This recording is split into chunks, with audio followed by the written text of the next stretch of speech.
Tanongin na nga natin, nasa linya na po natin si ASEC Irene Dumlao, ang spokesperson ng DSWD. Magandang umaga po sa inyo, ASEC. ASEC Dumlao, Igan at Connie. Good morning. Good Ay, morning. magandang umaga po, Igan and Opo. Connie. Magandang umaga din po sa lahat po ng sumusubaybay ng inyong programa. Opo, nakita ko po yung ngayon po niraratify no sa Kongreso ng mga Mhm.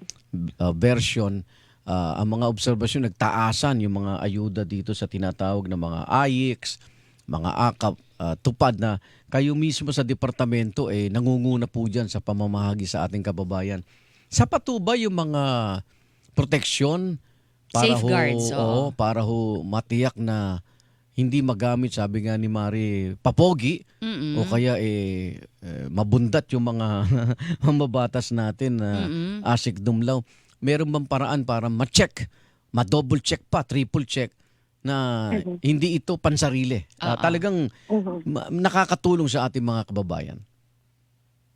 Yes, Sir Igan and Ma'am Connie. Tama po, may mga safeguards po tayo na naka-institute para po maayos yung implementasyon ng mga iba't ibang programa ng DSWD. Meron po tayo mga guidelines, mga panuntunan on how to proceed doon sa mga implementation nga ng mga social welfare services. Yung po mga guidelines natin naka-specify po dyan, how do we determine the beneficiaries, how do we conduct the validation, sino po yung mga nag-spearhead ng mga, halimbawa pag mga payout activities, who conducts also the monitoring. Ang iba't ibang opisina po o tanggapan sa anim pong departamento, may kanya-kanyang task and responsibilities para, again, maging maayos yung implementasyon ng programa. Pangalawa po, we would like to emphasize na yung pong nagbabalidate ng ating mga beneficiaries ay yung mga social workers po natin. Okay. Lisensyado po itong mga ito at Sanay. alam niyo po, May training. sanay po sila, may training, and siyempre hindi po nila isa-sacrifice. Yung lisensya po din po nila. Kung kaya nga po talagang masusi yung assessment na isinasagawa nila. Pero Pangatlo, yung yung mga programa. Aha.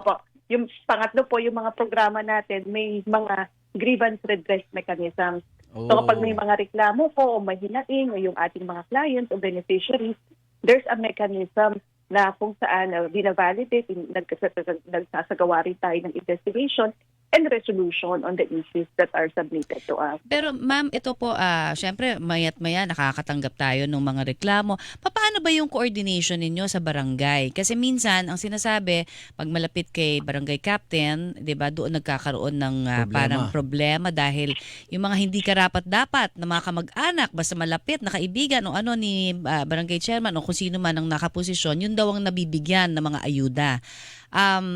Ano ba ang coordination? Kasi dumadaan din sa barangay ito, di ba? Pero through DSWD din ba? Tama po, meron tayong, kung mga ibang programa ng DSWD like the Fortis program or the SLP, meron po tayong standardized targeting system. Meron tayong tinatawag na listahanan or the National Household Targeting System for Poverty Reduction. So we were able to conduct enumeration at natukoy po natin kung sino po yung mga mahihirap na mga pamilya sa bawat komunidad. Of course, nakipag-ugnayan din po tayo sa mga lokal na pamahalaan, even at the barangay level, sa pagpunta, pag-assess, pag-interview doon sa mga mahihirap na pamilya. Para naman po doon sa mga social safety nets natin, kagaya ng AIX, AKAP, nakikipag-ugnayan din naman po tayo sa mga lokal na pamahalaan in terms of validating yung pong mga clients na nagtutungo sa ating mga tanggapan. Gayon din po, kapag may mga referral din naman, yung mga local officials, ang DSWD nagsasagawa rin ng assessment. Opo. So, maganda po yung ating pong coordination with the local officials because, DSWD naman po recognizes them as valuable partners aside from the assistance that they are extending to us dahil kapag kinakailangan magsagawa tayo ng mga payout activities or halimbawa family development session for 40s, ay sila rin na po yung tumutulong in terms of logistics at pag-i-ensure Yun na nga maayos, magiging peaceful yung pong payout natin. ASEC Dumlao, gusto ko lang matiyak na yung pera ba nahahawakan ba ng mga mambabatas o doon sa referral ba, tama bang sila ang tutukoy kung sino beneficiary?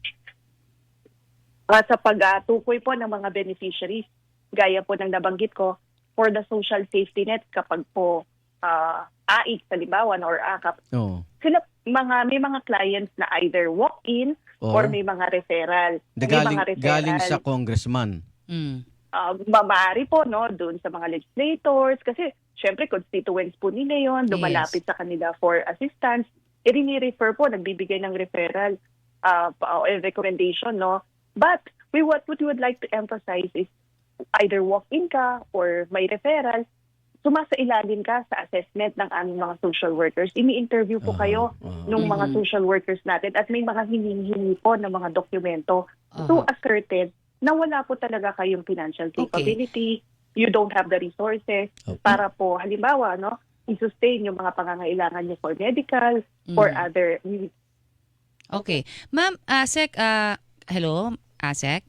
Yes, ma'am. Okay, can you hear me? Ito ho, yung may parating lang ho din sa atin na sumbong ng Team Bulalo natin. Sabi niya nga may isang area, hindi ko na babanggitin on air, pero kilalang pamilya yung nandoon at may sinasabi na nagtawag ng mga senior citizen bago pinagsalita ng matagal yung tumatakbo rin niyang anak. Kumbaga dynasty na ito, parang gano'n ang dating. Tapos namigay ng 3,000. Ano ba yung program po ng DSWD na may 3,000 para sa mga senior? Okay. I will have to check kung anong specific program na yan. Kasi meron po tayong programa, yung social pension for indigent senior citizens, that's 1,000 pesos per month. Kaya nga, nagulat ako dun sa 3,000 na sinasabi. May ganun ba? Yes, may pwede rin po kasi na per quarter or per semester or per month i-distribute yung pong social pension. But just recently, sabi nga po ni Secretary, dapat mas frequent yung payout periods po natin. Dapat nga kung pwede per month. Pero kung hindi po talaga kaya, pwede naman natin per quarter. Ang mahalaga, maipaharating natin yung social pension ng mas mabilis para sa mga senior citizens. Okay, so pwede nilang i-hold yun para mas malaki kunyari ang bigayan pagdating nila parang mukhang sila'y namigay. Kasi parang ganun ho ang lumalabas, parang nagagamit tuloy na nangangampanya, so to speak, na hindi naman tinatago sa ibang activity. Pero parang ganun na rin, hindi ba? Well, I'd like to mention, Ma'am Connie, na mahalaga yung ganitong platform na meron pong nagpapaabot sa atin ng mga report na may mga ganito. So that may basis din si DSWD to conduct investigation on the matter. And kung kinakailangan, i-refer din po natin sa ibang ite-text ko po sa inyo privately kung anong lugar na yon para maimbestigahan ninyo. Kasi baka nagagamit din ho kasi ang DSWD, 'di ba? Kasi syempre may lokal na DSWD din bawat 'di ba? Bawat mga area po munisipyo, mga munisipyo. So baka nagagamit din sila, hindi ba, sa pangangampanya na itinatago, kinukubli sa kunyaring pagtulong, hindi ba? Meron bang na kilala na ba kayong professional beneficiary? Parang ito? Yung alam na parang nila alam yung na nila. sistema. Baka mayat-maya, Kaya naka-enroll lahat. wala kayong na tisod na Well, ganun. Sir Egan, definitely hindi yan mangyayari because yung pagmamahagi natin ng tulong under assistance to individuals in crisis situation, let me just cite that as an example. Meron po kasi tayong tinatawag na there's a system, it's called CRIMS, na kung saan namomonitor natin kung sino yung mga beneficiaries o clients na lumapit and ano yung frequency ng pag-avail nila ng tulong. And at the same time, namomonitor din natin kung sila po ba ay humingi ng tulong from one field office to another. So definitely, hindi po makakalusot yan kasi based on our guidelines, dapat kapag humihingi ka ng financial assistance under AIX, once every 3 months lang po yan. Every 3 months. Once every 3 months. Opo, may frequency of availment. Pero syempre, iba naman po kapag hospital confinement. Every confinement po iyon. Okay. Kaya nyo bang ipamahagi yan nung wala na yung mga barangay chairman? May local, diretso may na mga lang sa DSWD ba na kaya po? Actually, yan yung direction ngayon ng ating pong ahensya sa ilalim ng pamumuno ni Secretary Rex.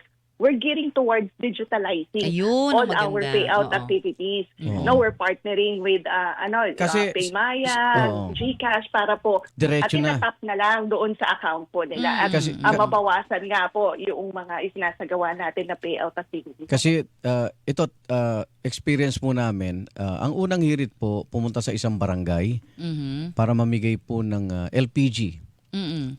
So, ang problema, ito nga, nakipag-ugnayan sa barangay Ay, nako. para sa mga Pati yun, mahihirap. pinatulan. Abay, ang nakakuha po ng mga LPG yung pinamigay namin una may presyo pero sabi namin libre na dahil sa anibersaryo. Alam nyo ba, Ma'am Irene, mga nakakuha yung mga kamag-anak ni chairman. Naku po. Talagang pinapila lahat. Nagre-reklamo nga yung mga ibang barangay doon na Kasi alam nila kilala no? nila. Oo, Siyempre, syempre. magkakapit bahay lang. So, kung yung simpleng ganun na pamimigay namin ng LPG and Nalulusutan. nagiging irregular pabigayan, paano pa yung ito milyong halaga, bilyong halaga ng mga Correct, ayuda oo. natin, Ma'am Irene. Kaya gusto lang namin magkaroon ng assurance kayong public na talagang lehitimong napupunta. Tama namang marinig namin sa inyo yung mga hakbang para diretso nang mapunta sa tao. Alisin na natin ng barangay chairman at mga congressman. Ganun. Hindi Wala ba? na sana silang Kasi talagang talagang meron pong nagagamit decision ng Supreme Court na hindi talaga sila pwedeng mag-identify ng anuman pagdating po sa Kung saan pera. mapupunta ng budget. DSWD na lang po, Ma'am Irene, di ba? Yes, yan naman po talaga din ang ginagawa ng DSWD at talagang binabantayan po natin Thank you. yung yung mga guidelines natin are properly in place. Actually, yung guidelines natin, we Okay. regularly review it also para talagang tiyak natin na responsive siya doon sa pangangailangan Thank you. din doon sa ground. Siguro last, Yan, at binabantayan din naman po natin yung implementasyon ng mga programa. salamat po. Last point na po, yung listahan daw ba ng 4Ps may mga graduate na at natanggal na yung mga relatives. Tama po kayo, Sir Igan. Actually nga po, pagkatapos ng isinagawa natin na revalidation, marami po tayong mga beneficiaries na nakapag-graduate na po, nag-exit na, from the program. Gayon din po, we were also able to validate naman some of those who were complained of. Opo. Again, we would like to assure you, na maayos po nating na utilize yung ating grievance redress mechanism. Okay. And I'd like to take this opportunity, Sir Igan, to Opo. encourage the public na i-report po sa atin lahat Yan. ng nalalaman po ninyo because you have a big part Yes, dito po tama. sa implementasyon ng programa. Let us know so that we could also improve our system. Ma'am, thank and you. the guidelines po. Ipapat-text ko kay Miko kung saang lugar yan, sino mga politiko Sige yan. po. Salamat, Sige po, Ma'am Ma'am Connie. Ma'am Thank you Irene, po. kasi nakakalungkot, actually nakakaiyak Mm. na yung pera na Pinaghirapan ng taong bayan. isusubo na lang natin sa ating mga kababayan, kukunin pa nitong mga iilan na wala namang kabusugan.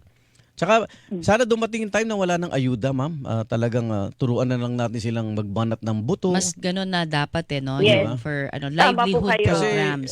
Tama. tinaturuan natin silang maging tamad.